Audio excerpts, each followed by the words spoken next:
Hello, I am currently working on a Roblox Slender game, and here is some of the development that I wanted to show off, but I didn't quite get to.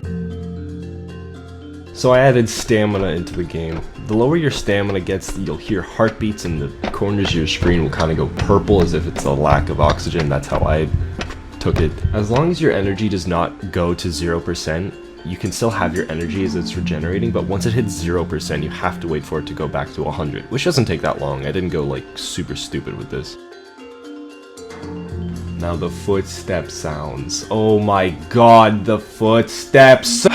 Alright, well, look, I had to upload 146 audios, which was 2,000 goddamn Robux. How did I get all those sounds? Well, I used a program called GCFscape.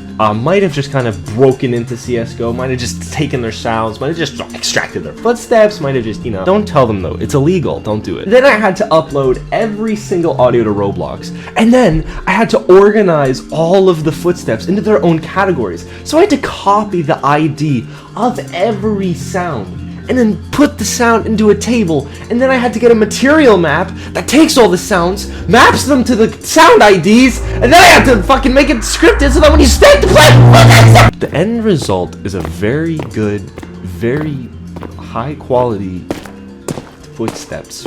Yes.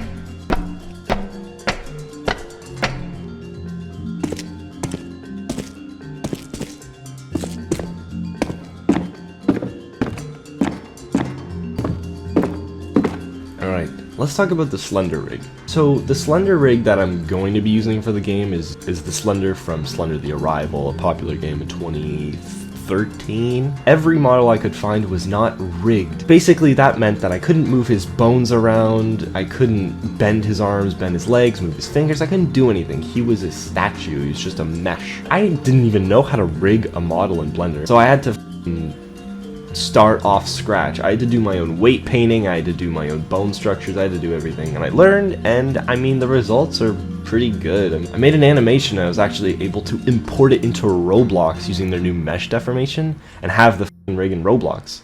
So that's awesome. Next things next is the tentacles. Slenderman does have tentacles that you'll see in some gameplay, and I think the movie was a fucking bomb, so don't count me on that. What I did is I modeled a cylinder, just put a bunch of loop cuts in it, put a bunch of bones in it, added some IK rigging, which made it very easier to move around and animate, made it animate some creepy movements, and then I was able to import that into Roblox, put it on the back, have it even controlled on how much we wanted the tentacles to come out, and that's it. I've been doing a lot of effort in making it as high quality as possible, and I really appreciate your guys' support. I've been seeing the feedback that you guys have been giving me. It's so encouraging. Thank you guys so much. I really hope this will be a big game. Bye for now. See you guys later.